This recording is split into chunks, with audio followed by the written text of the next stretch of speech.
When I heard Katie Krimitsos had gone over 100 million downloads, I was like, man, I bet there's something to learn there. And then I thought, well, it's Katie, who is one of my favorite people on the planet. And you're going to learn today that she did all this while she was shutting down one really successful show. Yeah, that's a weird one to be like, wait, it was successful? Yeah. And she was shutting it down. Oh, and by the way, she was pregnant with her second child. And so she was growing her new network while she had two children under the age of 2. There's a reason her old logo had a cape on her back. She's amazing. Grab your pencils. You're going to learn a lot today as we interview Katie Krimitsos from the Women's Meditation Network.com. Okay, so let's get to it. Hit it, ladies. The School of Podcasting with Dave Jackson. Podcasting since 2005. I'm your award-winning Hall of Fame podcast coach, Dave Jackson, thanking you so much for tuning in. If you are new to the show, this is where I help you plan, launch, grow, and if you want to monetize your podcast. My website is schoolofpodcasting.com. If you go to schoolofpodcasting.com/listener, you'll save on either a monthly or yearly subscription. And as I record this, it is Mother's Day 2023. I lost my mom when I was in college. I've been alive more years without her than I have with her, but I swear I'm being channeled by her today. I've been comparison pricing groceries and all sorts of things I normally don't do, and I'm like, it's the spirit of mom. But I do want to start off with a quick tip, and this kind of sounds like it's not podcasting related, but hang with me because I'll use one of those words that the young kids call it. I've been adulting. Yeah, and what I want to say here is if you're a person that thinks, I'm an old dog, I can't learn new tricks, I'm here to tell you, if you really put your mind to it, you can. And can I kind of peel back the curtain even more? I am a bit of a slob. I am a bachelor. I live alone. And, my office is kind of a mess. My kitchen's kind of a mess. My bedroom was kind of a mess, et cetera, et cetera. And so I'm here to tell you that doing little things can move you towards great things. It doesn't have to be this giant step. So here's an example. When I get in bed, I used to disrobe and throw all my clothes on the floor, which is weird because about 6 feet from where I am in my bedroom, there's a clothes chute in the bathroom. And by taking one little, as I go to take off my shirt, I go, oh, wait, let's walk to the bathroom and do this. Because it's not like somebody's going to see me naked. It's just me. And so consequently, my bedroom's not a mess. I've been, and this is unheard of. My brother, when I lived with my brother years ago, he would laugh because he would go into the kitchen and there would always be at least one cupboard door open because once I got my Frosted Flakes and I already had my bowl and milk, well, who needs to close the cupboard? I was always on to the next thing. And now when I am done with my dishes, I go into the kitchen and actually put them in the dishwasher and close the cupboard doors. So I know it sounds like we're not talking podcasting, but I'm here to tell you that number one, you can learn new things. You can. It takes a little discipline. You're not going to be perfect, but you can. I'm also studying Spanish. In fact, today was my 200th day of using Duolingo, and I still can't really speak much of it, but I spend 5 to 7 minutes a day because it's something I want to do. And you can learn new things. Some people I hear, they're like, yeah, I want to start a podcast. And really, you just want to talk into a microphone and have it go everywhere. And you can do that. You have to pay everybody else to do the other stuff. That's all. But the thing I really wanted to point out is the other thing that I started doing, and I got a lot of room for improvement, was I started going to bed earlier. Now, why did I do that? Because I would literally fall asleep at my desk. And that is your body going, excuse me. Yeah. Would you mind going to bed? I'm tired. Now, there is that stupid part of you, the bro. It's like, hey, I'll sleep when I'm dead, dude. I'm just going to push it through, and you're just a big puss if you can't do more than, 17 hours. Yeah, okay. And so here's the interesting thing. By going to bed sooner, I feel better. And because I feel better, I don't walk into a room and go, ugh, because it's a mess, because I've got the time and it's a mental thing. My brain is a little ready to go. Now, am I getting as much done as I used to? And the answer is kind of pretty much. Even though I lost an hour or so, I gained sleep so that when I'm awake, I'm more alert. So I'm working smarter, not just longer and grinding myself into, pulp, basically. So just a little quick thing to say, look, I get the whole like, hey, dude, you got to push it and blah, blah. Yeah, okay, that's just a great way to burn yourself out. And if you're a person that's thinking, I can't learn anything new, it's weird. The young kids, again, call it adulting, but these are things I should have learned, I don't know, 40 years ago. And it's just been one of those, well, instead of going, well, that's the way I am, it's the way I was born and raised. Well, you can change. You can. It's not easy. Humans hate it, but I'm here to tell you, you can change.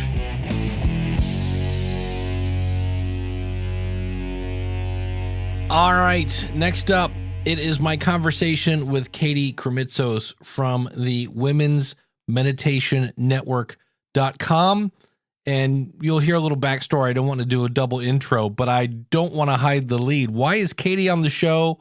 Because she just went over 100 million downloads. Hoofa. Yeah, exactly. So I was like, well, there's got to be some lessons there. So here's my conversation with Katie Krimitsos from the Women's Meditation Network. So one of my favorite people, seriously, in all of podcasting to hang out with. She always makes me smile and always makes me laugh. And I was looking back, the last time you were on the show, I believe you were still doing Biz Women Rock. I don't think you've talked about the Women's Meditation Network yet. No. So, it's been a while. So you had this really successful podcast. You had talked about creating community, which obviously you're still brilliant at. Why would you leave a really successful show to start something else that was kind of the same, but not really at all? Oh, no, it's completely different. Yeah, I mean, the only thing in common is it's targeted towards women. But other than that, it's completely different. So the complete non sequitur. Yeah. The short answer to that is things were going very well for Biz Women Rock. End of 2017, I had had that show for about 4 years at that time. I just hit like my first 100,000 K year. Like I felt like I was on it. Things were clicking into place. I had a really big plan to like triple business that year. And then in April of 2018, we found out we were pregnant with my second daughter, Savannah. And I don't know how to explain this, but some things just immediately change when you become pregnant. And for me, one of those things was this giant kind of like Mack truck hitting me going, I don't want this anymore. And that was a really scary, scary thing because I had put so much time and effort into it. And, it was a livelihood. It was a business that was paying for our livelihood, right? And so I sat with that for about a month and a half, almost 2 months, and just sort of was like, okay, I'm not going to launch anything. I'm just going to sit in this space where I feel really confused. Like, no, I could totally do it. Is this really like self-sabotage coming up, or is this a fad? Is this, right, exactly. Is this like, am I just not feeling well, right? And so I just sat with that, and Chris and I, my husband, went on walks every single day, and he was just this amazing, listener. And one day I would be like, oh my God, I could totally do this. I'm going to just make it work to do this business with 2 babies. And the next minute I was like, I'm done. I'm giving everything up. I'm going to be a full-time mom. I can't handle all of this. One day in that kind of like downtime, the idea of the Women's Meditation Network was born.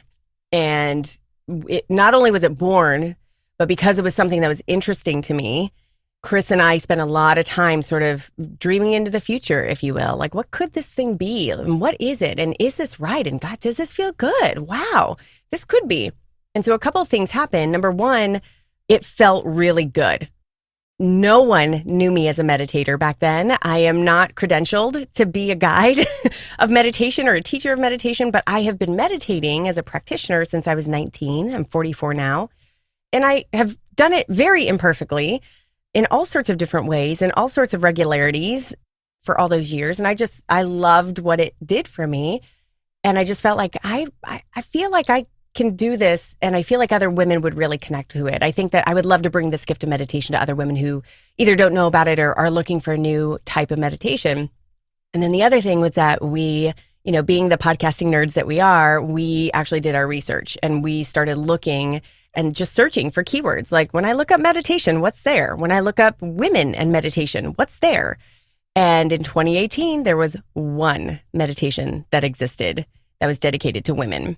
And my mind was really blown. And I just felt this incredible urge to be like, I've got to be here for these women. I know there are women, so many women just like me, like who are just searching for meditation. And if there's something for women there, that like they are going to come. If I build it, they will come. And I have something, I have a huge heart. I have a huge passion to contribute here. So let's go. So that's why I actually started it. Very ugly, very imperfectly. I knew it was a network, though. I know we're going to talk about networks, but I knew it was a network because the niche was so wide open. I knew that there was so many types of women, seasons of womanhood, times of day. Like I knew that there were so many different types of niches, sub-niches I could really go into. But my mind could not fathom, my operational mind couldn't fathom pregnant with a toddler. I couldn't fathom, oh my God, I'm going to do, 14 shows. Are you kidding me? Like I just wrote down the ideas and then got busy launching the very first show, Meditation for Women. Now, you mentioned that you're not certified. Did that mess with your head at all? Because I know that imposter syndrome always comes back. And yes, it did. I mean, mostly because I just didn't have the practice doing it. Podcasting felt really safe though, because it's not like, still to this day, I actually get really nervous doing live meditations in front of people because the way that I do meditations now is I heavily lean as a writer, right? So I write these poems, these scripts that I feel are kind of like relaying a beautiful message. And then I just show up to the mic and read them in a really beautiful way, right? So that feels really safe. So back then it was more of like, I don't have the practice to show up and like just give a meditation. I don't really know what I'm doing other than like my practitioner's experience. And then, yes, I definitely had that like, oh my God, are people going to call me out? Like, this isn't the Buddhist type of meditation, or that mindfulness meditation isn't exactly what a mindfulness meditation is supposed to be. Like, and so there's definitely this enormous, like, who am I to do this? And I can still remember being in Italy. I was 5 months pregnant at the time.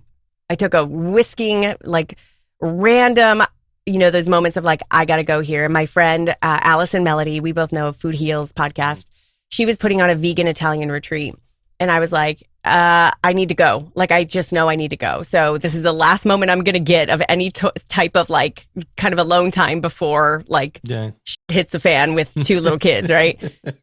I was in Italy with like about 10 other women. And we were on this hike and I remember talking it over with Allison, with our friend Ashley, who has since become a podcaster, with Leslie Durso, like a famous vegan chef. Like I remember talking the idea over. I was already committed to doing it by then, right. But I was sharing with them about like, who am I to do this? And like, just there was this collective, like, if you feel called to do it, you have to do it. Like, it doesn't matter what your credentials are. And truth be told, I mean, how many of us in podcasting really have a broadcast background, right? We just kind of show up to the mic and figure it out as we go along. And that's what I've done with meditation.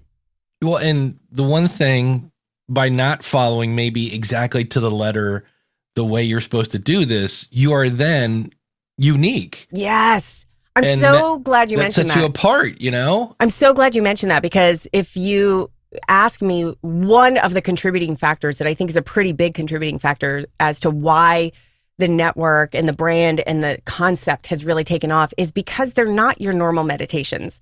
They are these poems of love. I mean, they're literal, not all of them, but literally quite a few of them are actual poems that I am reading to sort of, give you this beautiful message of you have everything you need within you, and here's the frustration or the anger or the fear that you're feeling. Let's get through that, right? Like, and so I feel like the writing itself, and then, you know, as my producer comes in and puts his beautiful music and sound effects and audio experience on it, I feel what we actually create in these little MP3 files that go out are little pieces of art, and I'm very proud of that. And I feel like I'm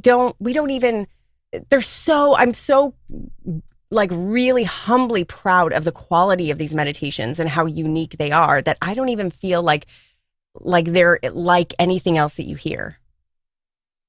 And that's what makes them, you know, that's why you have, spoiler alert, by the way, Katie just went over 100 million downloads. That's just bananas. That's kind of insane. Yeah. And how many different, just drop as many names. Like, you've been in, I've seen you in newspapers. Where else have you been about this? Yeah. Oh my goodness. So we've been on, you know, like NBC News, I believe, ABC News. We're heading out to Orlando next week to go shoot a couple of news segments out there. Nice. Oh my goodness. We were featured in the New York Post recently. Just kind of all of the St. Pete Catalyst, like all over the place, which has been, I'm so humbled that people really are touched by and wanting to share the message of which is really ultimately the beating heart of why I do what I do, which is I want to share these really beautiful pieces of love and calm and peace with women all around the world who can really use them in their lives in very productive ways. Absolutely. So you said you started ugly. Talk a little bit about the early days when you started off and you're trying to figure things out. Any lessons or things that you went, you know, you started out left and immediately went, oh, hold on, we gotta go right. I think the wise Dave Jackson probably once said, if you're not embarrassed of your first few episodes, then you're doing something wrong, right? Yeah, you waited too long. I am so embarrassed of those first few episodes, probably even the first year's worth of episodes.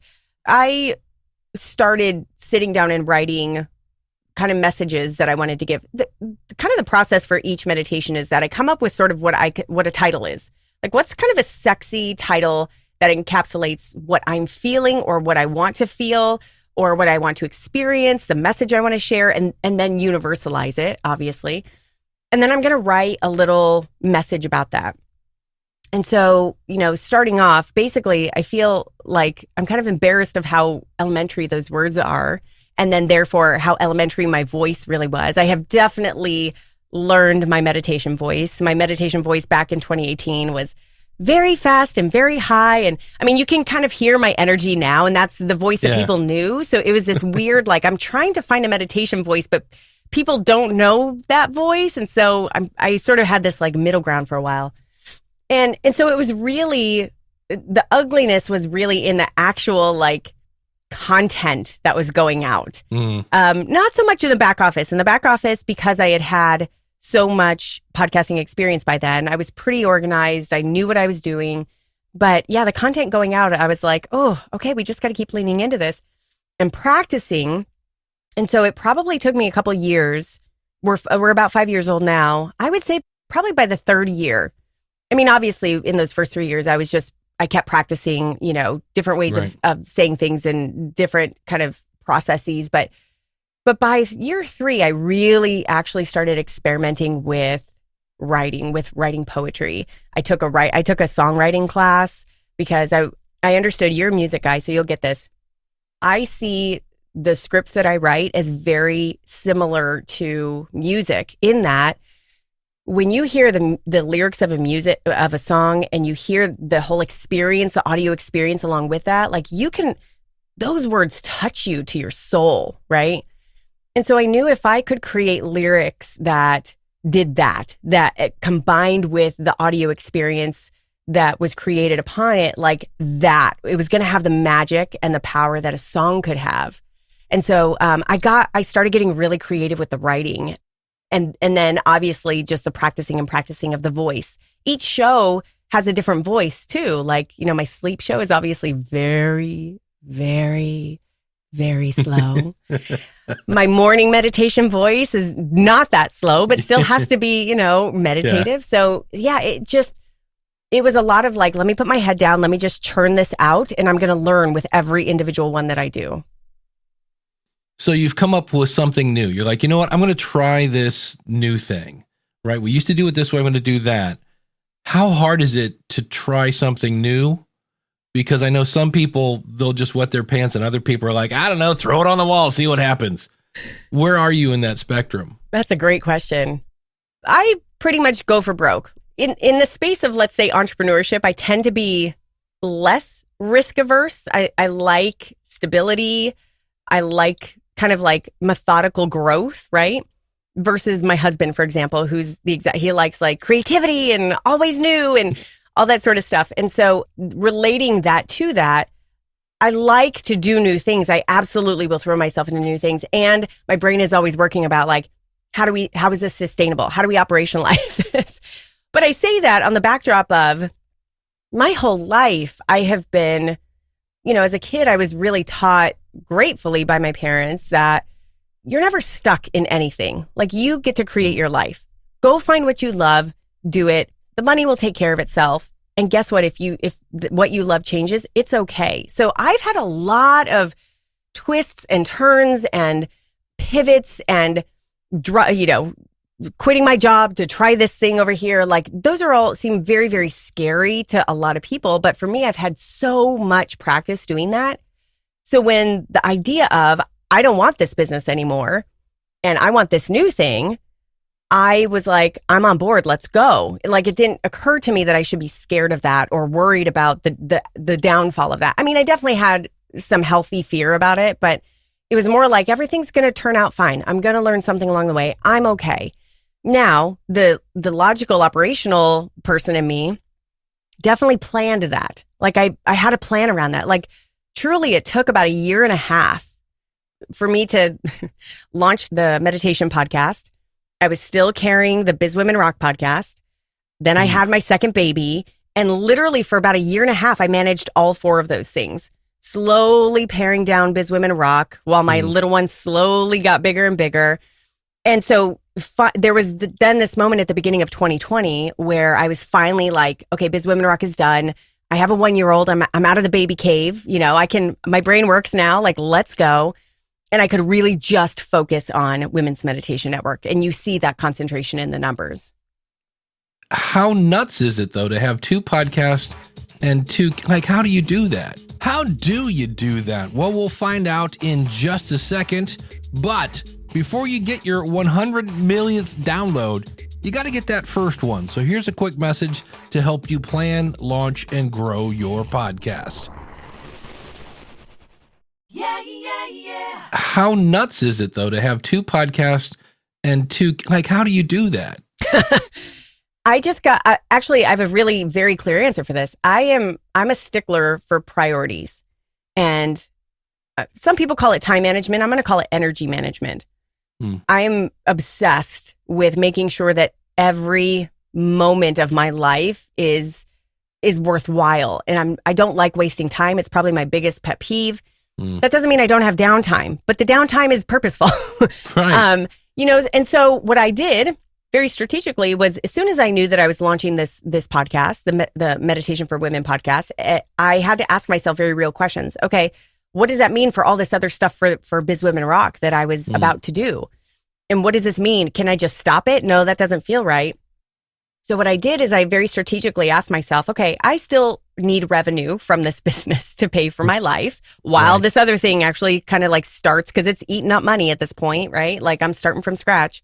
So I had to get really strategic about, like, how am I doing this? And so I just was like, okay, here's the 5 or 6 things that I was about to launch or am currently managing Biz Women Rock. What is the one thing that I love the most, that brings in the most revenue, where I could feel like I'm doing the most good for my community? And that one thing was one-on-one coaching. So I literally took everything else off the table. I didn't do anything else. I didn't launch the event I was going to do, the program I was going to do, the membership. Like, I closed everything that I was doing that wasn't one-on-one coaching. And then I just continued to kind of like streamline my energy to bring on one-on-one clients and let that feed me and tailor off over the next 1.5 years. Now, so you start the first podcast. How, did it take off like a rocket, or was it a slow grind, or what was, and when do you start podcast number 2? Yeah, good question. So Meditation for Women, I started in July of 2018. I definitely leveraged my current Biz Women Rock community. I definitely was like really encouraging people to go listen and, come on over, because I definitely had a community by then that I wanted to seed the show. And that helped for a while, right? But pretty quickly you realize like that community not everybody's is not into meditation. No, like not everyone here is here. And that's okay.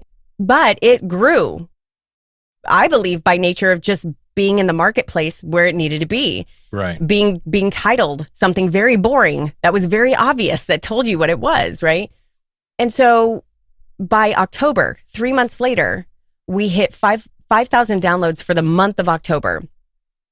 And in comparison, Biz Women Rock, which at that point was 4 years old, regularly got 5,000 downloads a month and seeded an entire business for me. That was my average download count every single month. So I was going like, holy crap, 3 months into this, like, okay, I got it. So it definitely did start taking off pretty quickly, enough for me to just read the signs. Like, you're doing the right thing, stay in it. Yeah. You're doing the right thing, stay in it.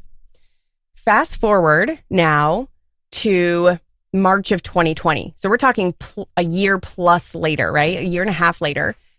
Again, by that point, I've taken Biz Women Rock completely off my plate.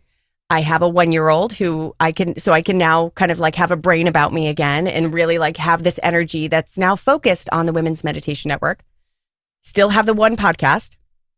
It has grown at this point. I still remember, I think my downloads for January of 2020 were like 50,000 downloads. February was like 65,000 downloads. So I was definitely growing. I was doing marketing most definitely, but it was also being in the right place at the right time. And then March 2020, COVID hits. And while everything is shutting down and telling me that it's time to stop, I am like, no, it's time to go. Like, I need to do more. There are so many women out there who need this. They are desperately seeking, just like me. I am feeling this anxiety. I am feeling this frustration, this overwhelm in quarantine, this total fear and instability. Like, I'm feeling it. So let me write it and get it out there and translate that and universalize it so that other women can have this too. And that month they responded. We hit 100,000 downloads that month. And that was enough for me to be like, okay, it's game time. Let's go. So over the next couple of months, it definitely was this like kind of erratic, like, how many episodes can I put out? At that point, I was putting out one episode a week, one meditation a week. That's all I could handle. Right. And so now fast forward a couple months, I'm just kind of putting out as many as I can, like at least one a week, but sometimes 2, sometimes 3, like no organization to it other than like, what can I pump out while my kids are with my mother-in-law for 24 hours and I can breathe. And then the summer of 2020 hits, and I've always been really obsessed with my analytics and my numbers. And so I'm starting to look at what are my top 10 most downloaded episodes, and 8 of them are sleep meditations. And so Chris and I are discussing, what could we do with this? And I'm like, okay, I need to launch a sleep podcast, which mentally seemed impossible because I was like, I can barely keep up with what I'm doing now. Double the podcast means double the energy, right? So it was a big mindset shift that I had to kind of step aside from and then just ask myself how. So I launched Sleep Meditation for Women in, I think, July of 2020. That was my second show. And that one just skyrocketed right away. As a matter of fact, I had launched it I seeded it with all my past sleep meditation episodes from the other show, thinking like, oh, this will last me, one a week. This will last me for a couple months. And then by then I'll be able to do like one a month, maybe. But within the first month, the show completely took off. I think by the second month, so we launched mid-July, August, September. By September, we had a total of 170,000 downloads for that show. And I was like, oh crap, I gotta go to work here. I have a lot to do. And that show still is my number one show. It continues to do really well for obvious reasons because there's such a need out there. So, and then 6 months later, kind of did that exact same process. And that's how I launched Morning Meditation for Women. And every concept has sort of happened in the same way. Like, what are people most wanting according to my analytics and what people are telling me? And how can I kind of niche into that? And even more recently, My most recent podcast launches have been, we have meditation for anxiety that we launched earlier this year, mindful meditation for women, panic attack meditations, and then meditation for moms. And so you could see all of these are very niche. And the reason we're doing it very niche is because there's a desire out there. There's an audience out there who's looking, and podcast discoverability is still a little wonky, right? So if I want to make it easy for my listeners, I want her to come to, is it easier for her to go to Meditation for Women, my original show, and scroll however many years back to find the panic attack meditation? Right. Or can I create, what I consider kind of a playlist for her that, curates all of that stuff, and I can continue to add more to it that helps her in that moment of intense stress and anxiety. So that is how I've really strategized each of these launches. Well, I know you have 14 different shows. Are these all you? Great question. Most of them are. 3 out of the 14 are sounds based. So there's no voice from me. So water and nature sounds, sleep sounds, ambient sounds. Okay. So I'm not needed there as far as a voice goes. And then 2 of the other show, daily affirmations and healing meditation, are done by different hosts. Like they have different creators there. And so those are not me, but all of the other ones are me. And yeah, like I'm doing my best to be a really great content machine, creating my mantra to myself all these years has been like, we create high quality, high quantity meditations. And that's kind of the standard that we have. And I know you have advertising on your show. Yeah. Any tips on that? Because I know, the good news is, wow, you're getting 100 million downloads all this time. Every month it's getting bigger and bigger. And at first it's like, wow, I've got enough to get advertising. And then I know in some spaces you're like, I need more advertising. Like I've got too many downloads. So it's been a really interesting journey with advertising in that, at the get-go, I knew that was going to be the model that I had because unlike Biz Women Rock, I didn't want a program or, coaching or, a meditation course like that. I wasn't in the season with little babies to be able to offer that. Right. So I knew it was going to be a more kind of like traditional broadcasting media type of a model with, high numbers, advertisers who want to buy those impressions and get in front of those ears. So I didn't hesitate with advertisers like I think a lot of people might, and I definitely have in the past, as far as like, should I put an ad in front of a meditation? How do I do this? But it's been kind of a stepping stone to see like, okay, yes, I have advertisers. So there's always, and because it's a meditation, I literally can only fit it in the pre-roll. There's no such thing called a mid-roll ad. Let me interrupt this, Mike. You're asleep now. Do you need a mattress? Yeah. I'm about to play with post-roll on like my morning shows, like obviously more host-read, kind of like a welcoming kind of a post-roll, but I haven't done that yet.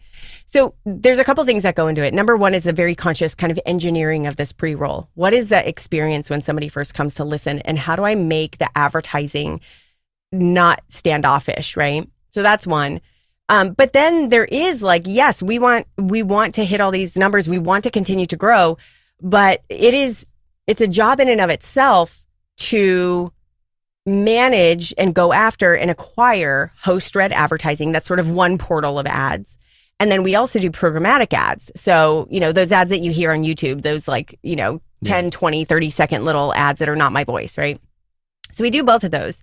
And neither of those are always at capacity, meaning, we have this enormous inventory of about 4 million impressions a month, 4 million downloads a month.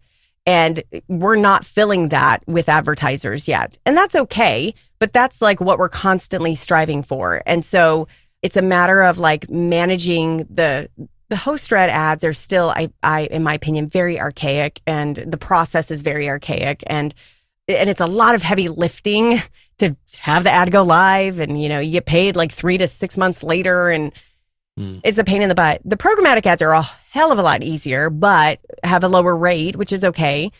But those are not always full either. And that's just by nature of the tools. So yeah, it's been a really interesting, like, how can we maximize this, but also in the engineering of the pre-roll, not piss off my listeners, right? Right. Absolutely. Any words of wisdom, any, 10,000 foot overview to somebody who's thinking of starting a podcast Like, what would you say? Yeah. I have kind of a unique perspective on this in that when I started Biz Women Rock, I had no clue what I was going to do. And Biz Women Rock, just for reference, was like a business interview show for women entrepreneurs.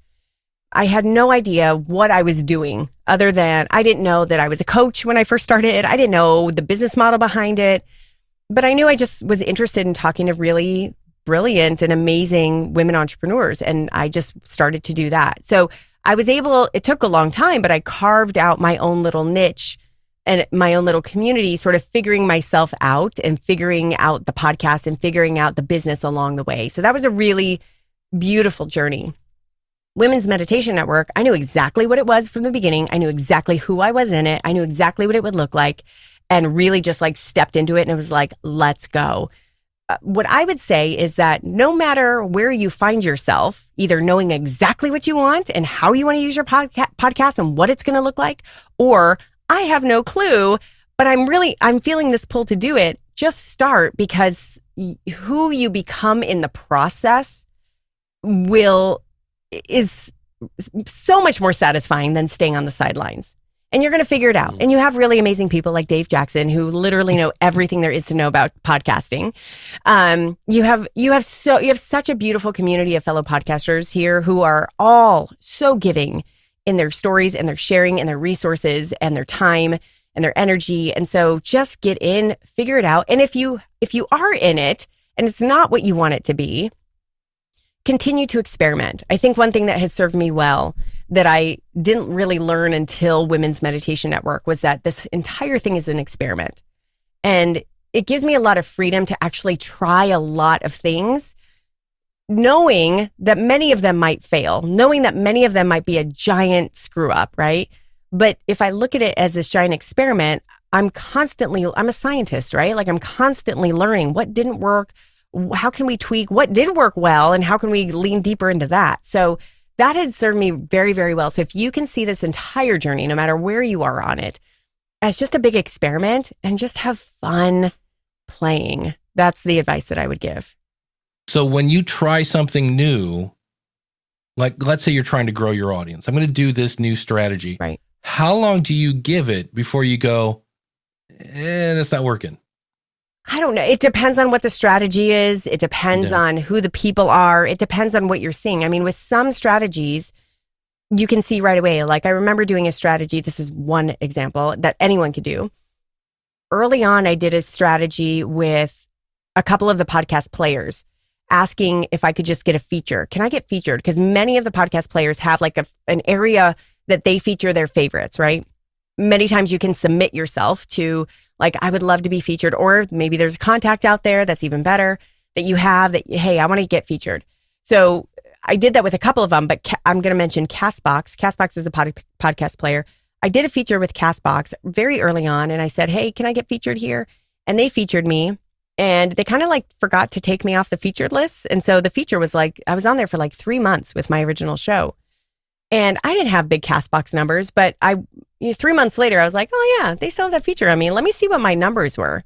And so I kind of looked at what were my general Castbox download numbers, on a regular basis before this feature started. And now what are they? And they tripled. The number tripled. And I was like, okay, it was still a small number comparatively to the other players, but I was like, okay. And so that was like, what paid advertising can I do with you? And believe me, at first it was like, $100, $50, pretty soon $1,000. Then, okay, it's working, $2,500. Like the things so like it didn't churn my stomach because I was practicing on these little things, but little things like that, like just kind of stay in tune with them to give them time to see, like, are they producing? And if so, lean deeper into them. Women'sMeditationNetwork.com is where you can find the amazing and fabulous Katie Krimitsos. Thank you so much for your time. I really do appreciate it. Dave, I love you. Thank you so much. Thanks for having me on. I appreciate it. Always fun to hang out with Katie Krimitsos. She's a person that, number one, makes me laugh, but I love the fact that when she laughs, she does not hold back. She's awesome. Couple things that jumped out at me at this. Number one, did you hear? She's not supposed to be doing this. She's not certified. And yet, that might be the exact reason why people are drawn to her stuff because, well, it's not the stuff that everybody else is doing it. Also, did you hear the magic phrase? When did she really start getting the ball rolling? That's right, 3 years. Nobody likes that. I don't like that answer either. But sometimes it takes a while, a little practice. And I was listening to Mark Asquith from Captivate, and he had a great analogy. He said, think about this. If somebody comes up to you and says, hey, have you ever golfed? And you go, no. And you're like, oh, well, let's go. It's a beautiful day. I've got some old beat up clubs in the basement. Let me get those and you can use those. And then the next day you go out, by the way, and you golf and you're absolutely horrible. And then the next day you wake up and go, okay, how do I get on the tour to make some money with this? It's just not the way it works. But in a way, you are competing against yourself. I know we love to see who else is doing what. That was another thing she did. She looked to see, hey, how crowded is this? And if you missed a couple episodes ago, I talked about how it looks like there's millions of podcasters, but really it's hundreds of thousands, which still sounds like a lot, but that's nothing compared to YouTube. And many of those shows that look like they're there are actually not because they've pod faded. So she did some research. And also, think about this. This was kind of her second venture into podcasting. She had a great run with Biz Women Rock, and then she took that experience and moved it into her second endeavor, I guess, shall we say. And a lot of people do that. But realize, again, you can't get to the millionth download until you have your first download. And sometimes you just got to start. And the other thing I thought of as I listened to this, Katie talked about this because she wanted to and because she was interested in it. And I think that's a great place to start. Sometimes we're like, well, I'm trying to figure out what my niche is, and I know I need to focus down. Well, maybe you just start talking about stuff, a topic. Let's not talk about everything. That typically never works. But let's find a topic that you're excited about, and let's start there, because at least then you'll be having fun because you're talking about something that you love. The other thing I want to do, and Katie's going to love me for this, is I want to play one of her earlier clips, and then I'm going to play one of her latest ones. Okay, let's go ahead and get started, shall we? Before we get into some breaths to get you ready for today's episode. And really, because of her past experience, that really doesn't sound that bad. But here's what she sounds like 5 years later in one of her new episodes. When your light has been dimmed and hope has been lost. So we got some production music, got a little bird chirping in the background. That's, you start someplace and then you move. The other thing she did was she didn't get cute. She didn't call it like estrogen escape. No, all of her shows, sleep meditation or meditation for women, sleep meditation for women, daily affirmations for women, morning meditation for women. I mean, it's just, you know what the show is before you even press play. And sometimes we get a little too cute. And my test is always go up to somebody, say, hey, I'm doing a show about blank. And then you say your name. What do you think it's about? And when they say, oh, it's about such and such and such and such, and you go, exactly, then you know you got a good name. Don't try to get too cute, because especially I was talking to somebody this weekend, and I'm just making this up. I don't want to out somebody, but let's say you said the name was Cool Books, and you decide to spell it KULBOOKZ. Yeah, nobody searching for that is going to find it. So don't get cute with your spelling as well. One other thing, Katie has ads.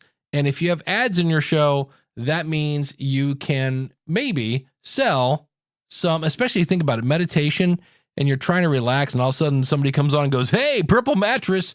And she said she doesn't have super energetic sponsors, but you can't be, today we're going to talk about fresh market and fresh vegetable. That's just not going to work. So she does have a premium version, and she's charging $7.99 a month. So there's yet again another form of income. Right? We say have multiple income streams, $7.99 a month or $7.99 a year, and she is using Supercast for that. So congratulations to Katie. And the other last thing that to me I was like, that I've kind of been trying to do is she has scheduled downtime, but I get the feeling that Katie's not watching Seinfeld reruns. You know what I mean? She's not a person that's like, oh, wait, what is this? I'm going to watch this Friends episode for the 17th time. No, she's putting her time to good work. womensmeditationnetwork.com.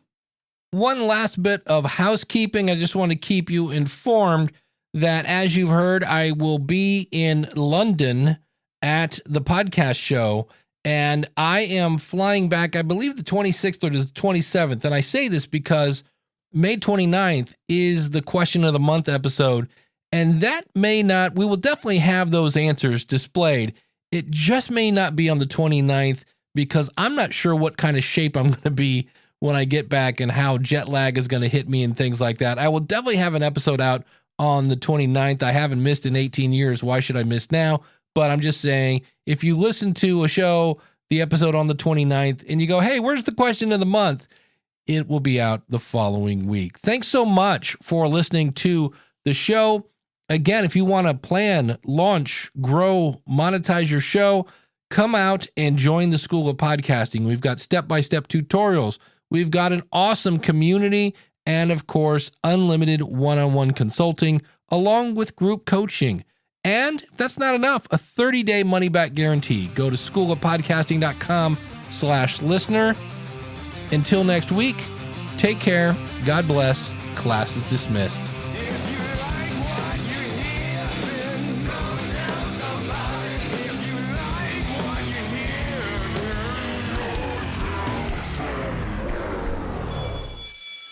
Something that was spelled, let's say it was called books, and they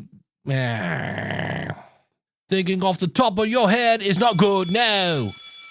And it's I should know this because I just didn't write it down. Women, your website. Women's Meditation Network. Do you also have women?